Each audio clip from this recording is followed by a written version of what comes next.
حمد و ثنا کے لائق اللہ ملک العلام ذوالجلال والاکرام کی ذات ببرکت ہے، اور بے انتہا درود و سلام ہو آقائے نامدار ختم الرسل پیکر حسن و جمال فاطمہ الزہرا رضی اللہ تعالی عنہا کے بابا حسنین کے نانا، میرے اور آپ کے رہبر اور رہنما جناب محمد رسول اللہ صلی اللہ علیہ وآلہ وسلم پر، اور اللہ تعالیٰ کی بے پناہ رحمتیں اور برکتیں ہوں صحابہ کرام پر، تابعین اعظام، تبع تابعین کرام، محدثین کرام اور ہر دور کے علماء کرام پر۔ محترم سامعین حضرات، سورۃ المائدہ کی جو آیت آپ کے سامنے تلاوت کی ہے، اس میں اللہ تعالیٰ فرماتے ہیں کہ من اجل ذالک کتبنا علی بنی اسرائیل، کہ ہم نے اسی وجہ سے بنی اسرائیل پر یہ بات لکھ دی تھی کہ انہو من قتل نفسا بغیر نفس فکأنما قتل الناس جمیعا، کہ جس نے کسی نفس کو کسی نفس کے بغیر قتل کیا تو گویا اس نے پوری انسانیت کا قتل کیا۔ ومن احیاہا فکأنما احیا الناس جمیعا، اور جس نے انسانیت میں سے کسی ایک انسان کو زندگی دی، فکأنما احیا الناس جمیعا، گویا اس نے پوری انسانیت کو زندگی عطا کی۔ وَلَقَدْ جَاءَتْهُمْ رُسُلُنَا بِالْبَيِّنَاتِ، اور فرمایا کہ ان کے پاس ہمارے رسول واضح دلائل اور بینات کے ساتھ آتے رہے۔ ثم ان کثیرا منہم بعد ذلک فی الارض لمسرفون، پھر اس کے بعد بہت زیادہ ان میں سے ایسے تھے جو زمین میں جو ہے وہ پھر گئے اور سیدھے رستے سے ہٹ گئے۔ حضرت ربیع نے حسن بصری رحمہ اللہ سے اس آیت کے بارے میں پوچھا کہ آیا کیا یہ آیت جو اللہ تعالیٰ بنی اسرائیل کے متعلق فرما رہے ہیں کہ ان میں سے اگر کسی نفس نے کسی دوسرے نفس کو، یعنی کسی شخص نے کسی دوسرے شخص کو قتل کیا تو گویا پوری انسانیت کا قتل ہے، کیا یہ آیت امت محمد صلی اللہ علیہ وسلم کے لیے بھی ہے یا صرف بنی اسرائیل کے لیے تھی؟ تو امام حسن بصری فرماتے ہیں کہ کیوں نہیں امت محمد صلی اللہ علیہ وسلم کی جانیں ان یہود و نصارہ کی جانوں سے زیادہ عزیز ہیں، اس لیے یہ آیت امت محمد صلی اللہ علیہ وسلم کے لیے بھی ہے کہ جس نے کسی ایک جان کو قتل کیا، اس کا یہ قتل ایسا ہے گویا اس نے پوری انسانیت کا قتل کیا ہے، اور جس نے کسی ایک انسان کی جان بچائی، کسی ایک انسان کو زندگی عطا کی، زندگی عطا کرنے والا تو اللہ ہے، یعنی وہ اس کی زندگی بچانے میں کسی طرح سے بھی مددگار ثابت ہوا تو اس کا یہ عمل صرف اس ایک انسان کے لیے نہیں ہے بلکہ پوری انسانیت کی جان بچانے کے لیے ہے۔ اللہ تعالیٰ نے یہ بات اپنے پیارے نبی جناب محمد الرسول اللہ صلی اللہ علیہ وسلم کو پھر مزید بتائی کہ اے پیغمبر، ہم نے آپ سے پہلے بھی ان کی طرف رسول بھیجے ہیں، اگر یہ آج آپ کا انکار کرتے ہیں تو انہوں نے پہلے رسولوں کا بھی انکار کیا ہے۔ تو حضرات سامعین، آج کے خطبہ جمعۃ المبارک میں ہم یہی بات دیکھتے ہیں کہ کسی انسان کو قتل کرنا،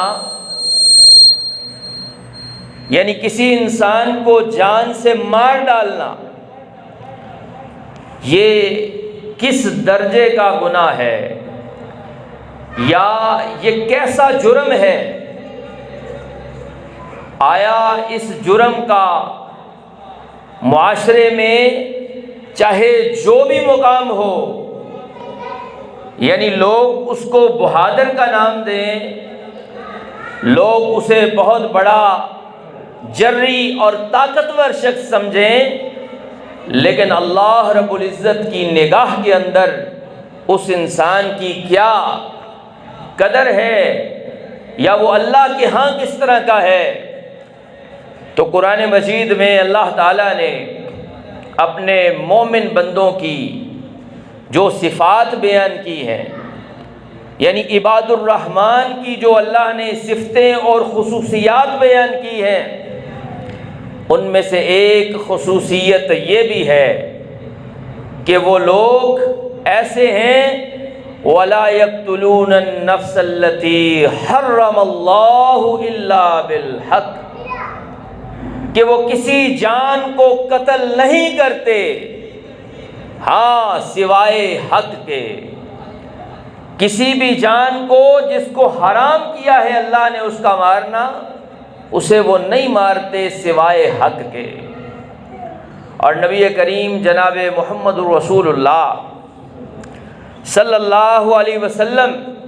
کی حدیث سے یہ بات مزید واضح ہو کے سامنے آ جاتی ہے۔ آپ نے فرمایا، عبداللہ ابن مسعود اس حدیث کے راوی ہیں کہ لا یحل دم امرئ مسلم یشہد ان لا الہ الا اللہ ویشہد انی رسول اللہ۔ عبداللہ ابن مسعود فرماتے ہیں کہ حضور نے فرمایا، کسی بھی ایسے شخص کا قتل جائز نہیں ہے کہ جو یہ کلمہ پڑھتا ہو اشہد ان لا الہ الا اللہ،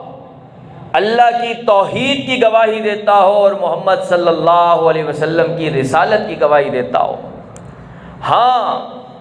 تین صورتیں ایسی ہیں، تین چیزیں ایسی ہیں یا تین کام ایسے ہیں جن کی وجہ سے اس آدمی کا قتل جائز ہو جائے گا،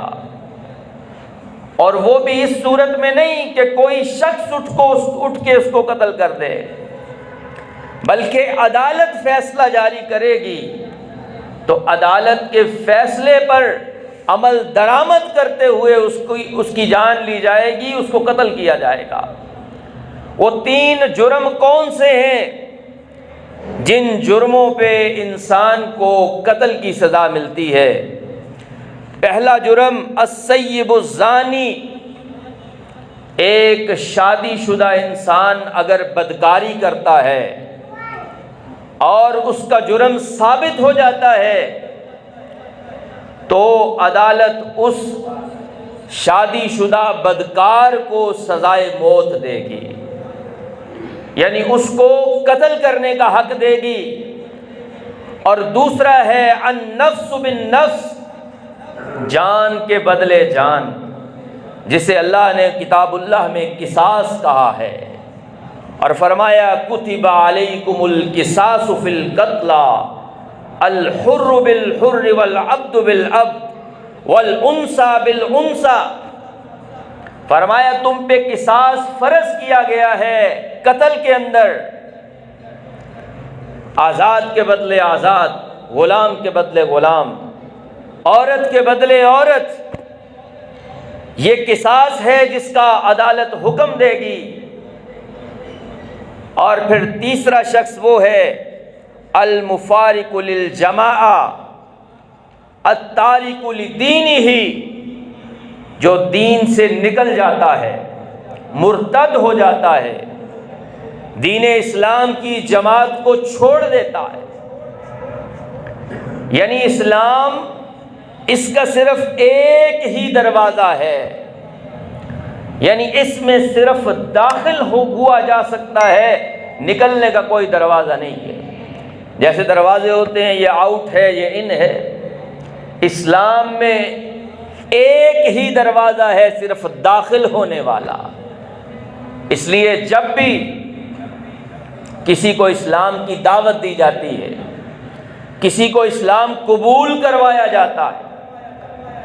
جب بھی کسی غیر مسلم کو کلمہ پڑھوایا جاتا ہے، تو اسے یہ بات واضح طور پہ سمجھائی جاتی ہے کہ اسلام میں مرتد کی سزا قتل ہے. اس لیے کہ اسلام میں داخل تو ہوا جا سکتا ہے، نکلا نہیں جا سکتا. اور یہ بھی بہت حکمت کی بات ہے، اس لیے کہ اسلام اللہ کی بہت بڑی نعمت ہے. اس نعمت کو حاصل کر لینے کے بعد اس سے نکل جانا گویا اللہ رب العزت کی ناشکری کرنا ہے، اور اس کی سزا تو قتل بنتی ہے. تو ان تین وجوہات کی بنیاد پہ صرف عدالت حکم دے گی کہ اس کو قتل کیا جائے. اس کے علاوہ کسی بھی انسان کو قتل کرنا یہ کوئی عام سا جرم نہیں ہے، یہ اللہ کے ہاں کبیرہ گناہوں میں سے بڑا گناہ ہے.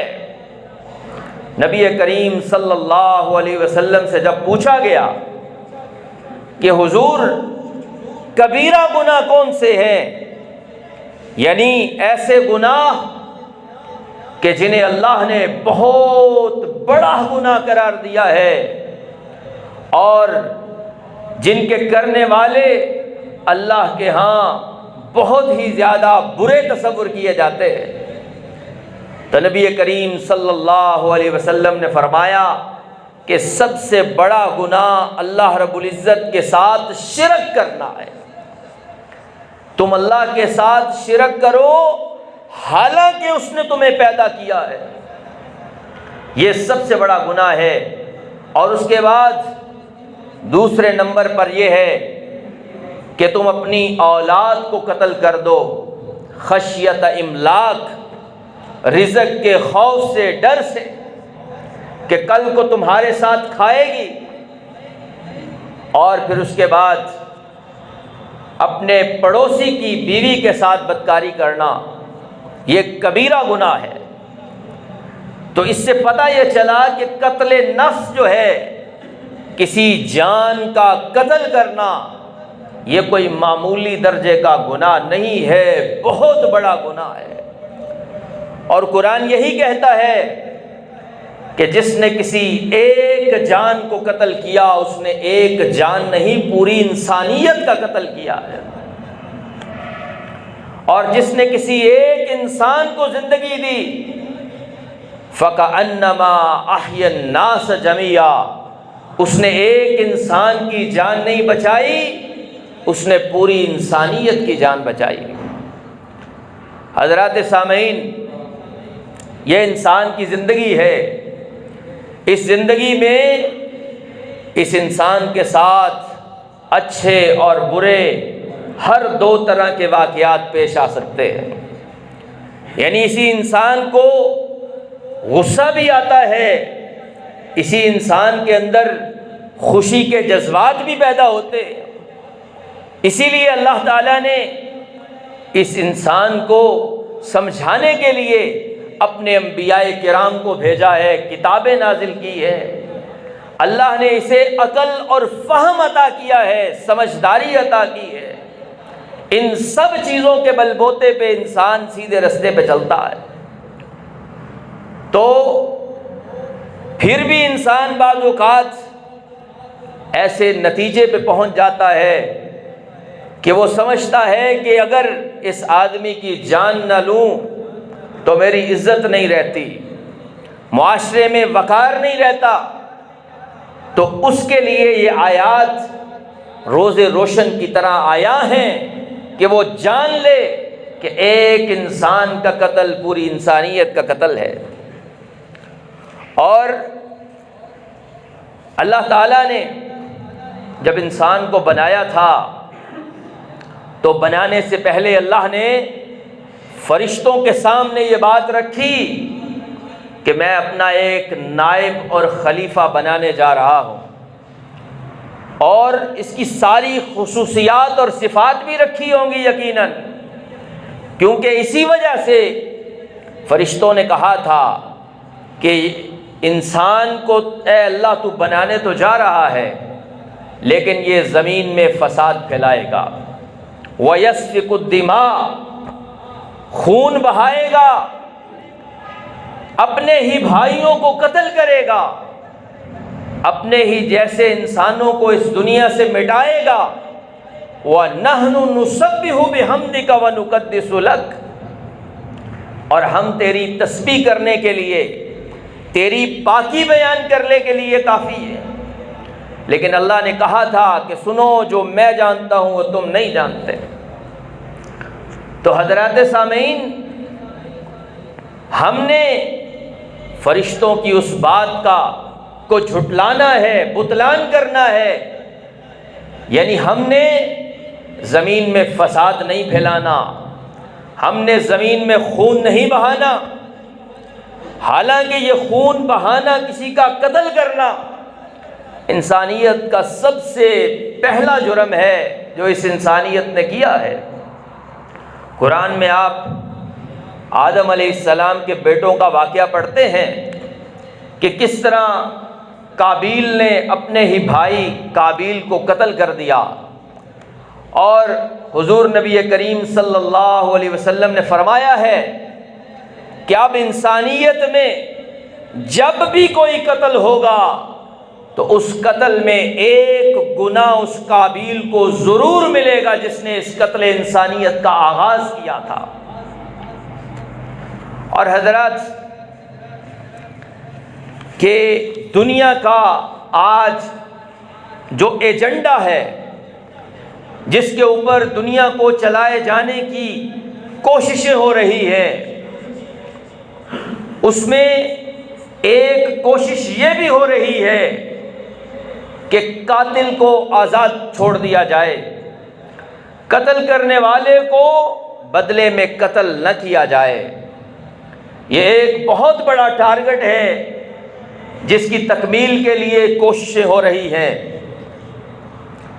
اور آپ جانتے ہیں کہ ایک ایسی تنظیم کہ جو انسانی فلاح و بہبود کی بات کرتی ہے، اس کا یہ ایجنڈا ہے، چاہے آپ اس کی ریسرچ کیجئے کہ ان کے ایجنڈے میں یہ باتیں شامل ہیں کہ باقاعدہ طور پر دنیا سے سزائے موت کو ختم کر دیا جائے، یعنی سزائے موت اس کو وہ بربریت جانتے ہیں، ظلم جانتے ہیں، لہذا اس کوشش اور کاوش میں وہ لگے ہوئے ہیں کہ دنیا سے سزائے موت کو بالکل ختم کیا جائے۔ اور کئی ملک اس ایجنڈے پہ پوری طرح سے عمل پیرا ہو چکے ہیں،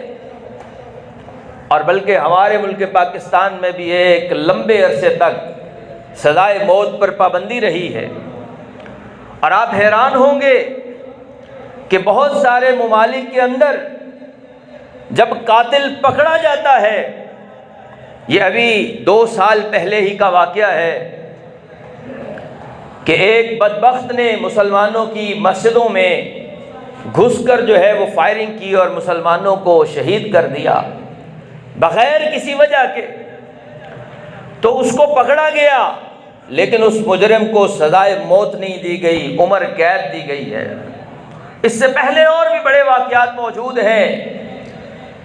در حقیقت یہ اللہ رب العزت کے قانون کو چیلنج کرنے والی بات ہے۔ اللہ تعالیٰ کیا کہتا ہے؟ وَلَكُمْ فِي الْقِصَاصِ حَيَاةٌ يَا أُولِي الْأَلْبَابِ، اے عقل مندو تمہارے لیے قصاص کے اندر زندگی ہے۔ سعودی عرب میں دیکھ لیجئے، یہ قانون بڑی خوبصورتی کے ساتھ موجود ہے کہ اگر کوئی کسی کو قتل کرے گا تو اس کی سزا بھی قتل ہے، عدالت اس کو بھی سزائے موت سنائے گی۔ اسی وجہ سے وہاں جرائم کی شرح پوری دنیا میں کم ہے، اور جہاں پہ بھی اس قتل کی سزا کو فوری طور پہ عمل درآمد نہیں کیا جاتا ہے وہاں یہ جرم بڑھتا چلا جاتا ہے۔ بہرحال اب دیکھیں اللہ رب العزت قرآن مجید میں اور پیارے نبی صلی اللہ علیہ وسلم کی احادیث اس بارے میں کیا کہتی ہے۔ نبی کریم صلی اللہ علیہ وسلم کے ایک صحابی نے ایک دفعہ میدان جنگ میں لڑائی کرتے ہوئے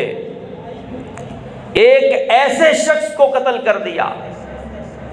کہ جب اس کے اوپر تلوار سونتی اسے مارنے کے لیے تو اس نے اپنی جان بچانے کے لیے فوراً سے کلمہ پڑھ لیا، انہ لا الہ الا اللہ محمد الرسول اللہ۔ لیکن اس صحابی نے سوچا کہ اس نے تو مجھ سے جان بچانے کے لیے اب کلمہ پڑھا ہے،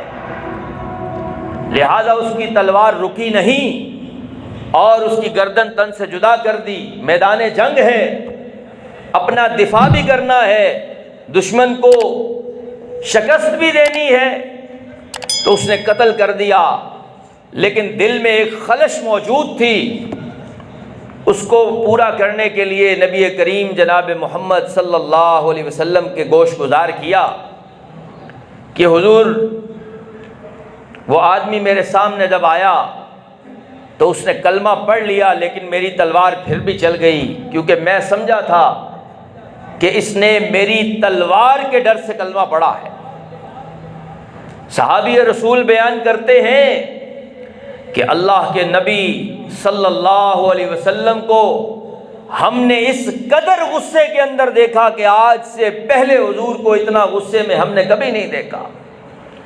اور آپ فرماتے ہیں اشققت قلبہ، بار بار حضور یہی فرماتے ہیں، کیا تو نے اس کا دل یا سینہ چیر کر دیکھا تھا کہ اس نے تیرے خوف سے کلمہ پڑھا تھا؟ اشققت قلبہ اشققت قلبہ، حضور بار بار یہی فرماتے جاتے تھے اور غصے میں آتے جاتے تھے کہ تم نے ایک ایسے آدمی کو قتل کر لیا جس نے لا الہ الا اللہ پڑھا ہو۔ وہ صحابی کہتے ہیں کہ میں نے تمنا کی کہ کاش میں آج سے پہلے مسلمان ہی نہ ہوا ہوتا، کہ میں نے میدان جہاد کے اندر جا کے یہ عمل کیا ہے، لیکن میرا یہ عمل اتنا برا کہ نبی کریم صلی اللہ علیہ وسلم نے بڑی سخت الفاظ کے اندر مذمت کی اور کہا کہ تو نے ایسے آدمی کو قتل کر دیا جس نے کلمہ پڑھا ہو۔ اور حضرات آج ملک پاکستان میں کلمہ پڑھنے والے ہی کلمہ پڑھنے والوں کو قتل کر رہے ہیں۔ ایک مسلمان ہی مسلمان کی جان کا دشمن ہے، حالانکہ پیارے نبی جناب محمد الرسول اللہ صلی اللہ علیہ وسلم نے تو ایک مسلمان کی جان کو، اس کی عزت اور آبرو کو، اس کے مال کو مقدس ترین قرار دیا ہے، اور ہمارے ہاں کسی مومن کی جان کا کوئی مول ہی نہیں، کوئی کسی طرح سے مار رہا ہے، کوئی کسی طرح سے۔ اور بعض جگہوں پہ تو ایسے واقعات ہوتے ہیں کہ جہاں پہ قاتل ہی نامعلوم ہوتے ہیں۔ ابھی کچھ دنوں کے واقعات ہمارے سامنے موجود ہیں کہ پتنگ بازی کی آڑ میں وہ لوگ اپنے شوق کی خاطر لوگوں کی گردنیں کاٹ رہے ہیں۔ کئی واقعات ایسے سامنے آئے ہیں کہ صرف اپنا شوق پورا کرنے کے لیے وہ ڈور کسی کے گلے سے پھرتی ہوئی اس کو قتل کر جاتی ہے، اور اسی طرح ہوائی فائرنگ کرتے ہوئے کئی لوگ اپنی عیاشی اور شوق کی خاطر دوسروں کو قتل کر دیتے، اور کئی لوگ صرف اس زمین جائیداد کے تنازع کے اوپر لوگوں کی جان لے لیتے ہیں، اور یہ سمجھتے ہی نہیں کہ یہ کوئی جرم ہے، یہ کوئی گناہ ہے، اور بڑے فخر اور غرور سے بتاتے ہیں۔ اور سنا ہے کہ ہماری جیلوں میں بھی ایسے لوگوں کو بڑے پروٹوکول دیے جاتے ہیں کہ جو قتل کر کے آتے ہیں، اور لوگ سمجھتے ہیں کہ اس نے بڑا کارنامہ سر انجام دیا ہے، کوئی پشیمانی نہیں، کوئی دکھ نہیں۔ نبی کریم صلی اللہ علیہ وسلم نے فرمایا اجتنبوا السبع الموبقات فذکر قتل النفس التي حرم اللہ الا بالحق، فرمایا کہ ہلاک کرنے والی چیزوں سے بچ جاؤ جو لوگوں کو ہلاک کرتی ہے، اور ان ہلاک کرنے والی چیزوں میں یہ بھی ہے کہ کوئی انسان کسی انسان کو قتل کر دے۔ اور حضور نبی کریم صلی اللہ علیہ وسلم نے تو یہاں تک فرمایا کہ اذا التقى المسلمان بسيفهما فالقاتل والمقتول كلاهما في النار، جب دو مسلمان تلواریں نکال کے آمنے سامنے آ جائیں تو کہا قاتل اور مقتول دونوں جہنم کی آگ میں جائیں گے۔ پوچھا گیا حضور ھذا القاتل فما بال المقتول، چلو قاتل کی تو سمجھ آتی ہے کہ اس نے قتل کیا ہے، مقتول کس وجہ سے جہنم میں جائے گا؟ فرمایا لأنه كان حریصا على قتل صاحبہ، فرمایا وہ بھی تو اپنے ساتھی کے قتل کا شوقین تھا، وہ بھی تو اسے مارنے کے لیے آیا تھا، اس نے بھی تو اس کے اوپر اسلحہ اٹھایا تھا، اور اسلحہ اٹھانا آپ صلی اللہ علیہ وسلم نے فرمایا کہ وہ ہم میں سے نہیں ہے جو مسلمانوں پہ اسلحہ اٹھاتا ہے، یعنی صرف اسلحہ اٹھانے والا وہ اس قدر برا ہے کہ حضور نے فرمایا وہ ہم میں سے نہیں ہے، اور جو کسی مسلمان کو قتل کر دیتا ہے اس کے بارے میں کیا۔ اور اللہ رب العزت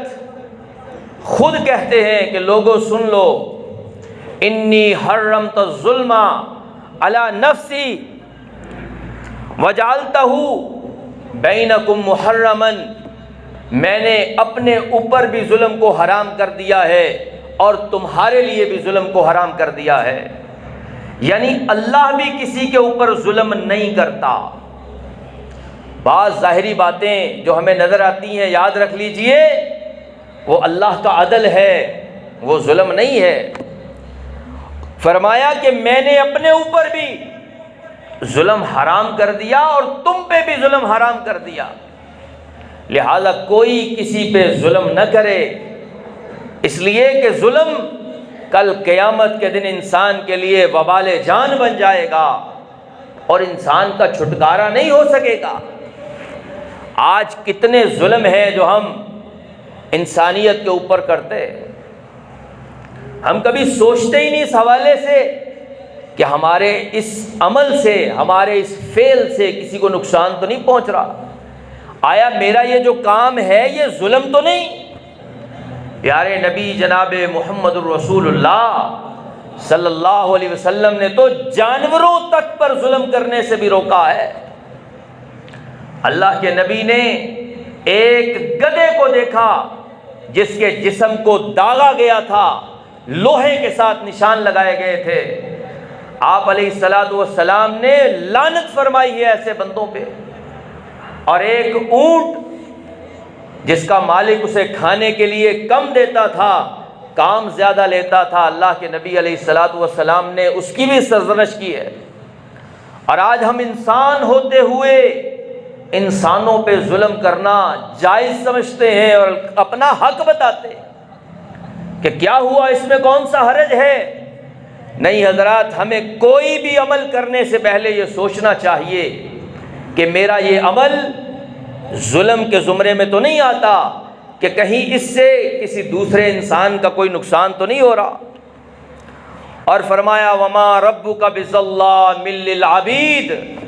تیرا رب اپنے بندوں پہ کبھی ظلم نہیں کرتا ہے، کیونکہ الظلم ظلمات یوم القیامہ، یہ جو ایک ظلم کرو گے آج قیامت کے دن یہ تمہیں اندھیروں کے اندر لے جائے گا، اور اس ظلم کے بدلے تمہیں قیامت کے دن اپنی نیکیاں اگر ہوں گی تو ان لوگوں کو دینی پڑیں گی، اور اگر نیکیاں نہیں ہوں گی تو ان لوگوں کے گناہ تمہارے پلڑے میں آ جائیں گے۔ لہذا ظلم سے بچنا ہے، کسی کی جان پہ حملہ کرنے سے بچنا ہے۔ پیارے نبی جناب محمد رسول اللہ صلی اللہ علیہ وسلم نے فرمایا، خطبہ حجۃ الوداع دیتے ہوئے، جب آپ نے حج کیا تو اس موقع پہ جب خطبہ دیا تو لوگوں کو مخاطب کر کے کہا، یا ایھا الناس، اے لوگو، ایو یوم ھذا، یہ کون سا دن ہے؟ قالوا یوم حرام، انہوں نے کہا کہ یہ حرمت والا دن ہے، 9 ذوالحج کا دن ہے، عرفہ کا دن ہے۔ فرمایا ایو بلد ھذا، یہ شہر کون سا ہے؟ تو قالوا، انہوں نے کہا کہ شہر حرام، بلد حرام، یہ شہر بھی حرمت والا ہے۔ پوچھا یہ مہینہ کون سا ہے؟ کہا یہ مہینہ ذوالحج کا مہینہ، اور یہ مہینہ بھی حرمت والا مہینہ ہے۔ اور اب آپ صلی اللہ علیہ وسلم نے فرمایا، فَإِنَّ دِمَاءُكُمْ، سنو تمہارے خون، وَأَمْوَالَكُمْ، تمہارے مال، وَأَعْرَاضَكُمْ، اور تمہاری عزتیں، علیکم حرام، تم پہ ایک دوسرے پہ حرام ہے، کحرمت یومکم ھذا وحرمت بلدکم ھذا وحرمت شہرکم ھذا، جس طرح سے تمہارا یہ دن حرمت والا، جس طرح سے یہ شہر حرمت والا، جس طرح سے یہ مہینہ حرمت والا ہے، اسی طرح سے اللہ تعالیٰ نے ہر ایک کی حرمت کو، اس کے مال کو، خون کو، عزت کو دوسرے مسلمانوں پہ حرام قرار دے دیا ہے۔ اور مسلمان تو بڑے مرتبے والی بات ہے، بڑی عظمت والی بات ہے۔ حضرت عمر رضی اللہ تعالیٰ عنہ کا وہ قول اس موقع پہ یاد آتا ہے کہ جب حضرت عمر بیت اللہ کے سامنے کھڑے ہو کے بیت اللہ کے چکر لگاتے ہوئے، اس کے سامنے کھڑے ہو کے بیت اللہ کو مخاطب کرتے ہوئے کہتے ہیں کہ اے بیت اللہ، تیری بڑی عزت ہے، تو بڑی شان اور عظمت والا ہے، تیری حرمت کے کیا کہنے، تو مسلمانوں کا قبلہ اور کعبہ ہے، لیکن ایک مسلمان کی اللہ کے ہاں شان تجھ سے بھی زیادہ ہے، ایک مسلمان کی حرمت اللہ کے ہاں تجھ سے بھی زیادہ ہے۔ تو نبی کریم صلی اللہ علیہ وسلم نے فرمایا کہ اگر کسی نے کسی ذمی کو، یعنی کسی غیر مسلم کو قتل کر دیا جو اسلامی ریاست میں رہتا ہو، اور اسلامی ریاست میں رہتے ہوئے وہ جزیہ یعنی اسلامی ریاست کو ٹیکس دیتا تھا، اور اس کو اگر کسی نے قتل کر دیا، فرمایا وہ شخص بھی جنت کی خوشبو سے محروم کر دیا جائے گا۔ اور حضور نبی کریم صلی اللہ علیہ وسلم نے فرمایا کہ جنت کی خوشبو وہ ہے جو 40 سال کی مسافت کی دوری سے بھی محسوس کی جائے گی، لیکن اس آدمی کو جنت کی خوشبو بھی نہیں ملے گی۔ یہ تو ہے غیر مسلم یہود و نصارہ کا قتل کرنے والا، اور اگر کسی نے کسی مسلمان کو قتل کر دیا، فرمایا کہ اس کی جزا جہنم ہے، اور وہ اس میں ہمیشہ ہمیشہ کے لیے رہے گا۔ حضرات سامعین، تو خلاصہ کلام یہ ہے کہ ساری زندگی میں یہ کوشش کرنی ہے کم از کم کہ ہماری ذات سے کسی کے اوپر ظلم سرزد نہ ہو۔ قتل تو بہت بڑی بات ہے، ہماری طرف سے کسی کو ایک تھپڑ بھی نہ لگے، کسی کا ذرہ برابر خون بھی ہماری وجہ سے نہ بہے، اس لیے کہ کل قیامت کے دن اس کا حساب و کتاب دینا بہت مشکل ہوگا۔ اللہ رب العزت مجھے اور آپ کو عمل کی توفیق عطا فرمائے۔ وآخر دعوانا ان الحمد للہ رب العالمین۔